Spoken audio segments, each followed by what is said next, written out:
Alan, you're founder of Shirlaws Canada, which in many ways is a pretty unique firm within the management consulting space in Vancouver. What kind of issues are you seeing most companies wrestling with, and how are they going about, or how can you help them go about improving their performance? One set of issues really are around what are the new skills, the new things that the business needs to learn. Because all businesses drive their success off of some skills, ideas, capabilities. And the question is, when those run their course, what are the new ones that they need? And they're not always obvious, because they're not the ones that necessarily have gotten them to the point where they are today. The second bucket is around what do they need to let go of? And there's a lot of different things in the letting go space that we see. Some of them are cultural and beliefs and attitudes. Some of them are more around commitments and decisions and even certain resources and things like that.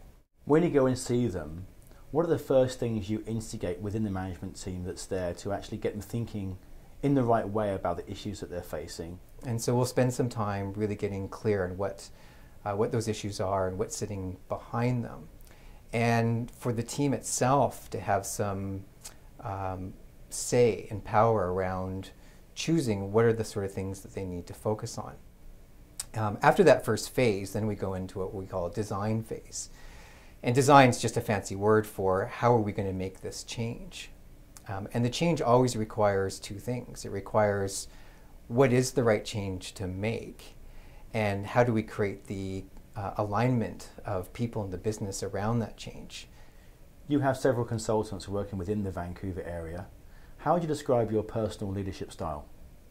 I'd say my leadership style starts with my definition of a leader, which is a leader is someone who goes first. So I see role modeling being arguably the most important thing that I do as a leader. So anything that I expect of other people on the team, I look to myself first to act and behave the same way. My style, I would say, is also about giving people space. I'm a big believer in creating space and inviting people into a space and giving them the chance to explore and learn and grow. Probably make mistakes, let them know that it's okay to make mistakes, help them learn from the mistakes, and then just build off of that base.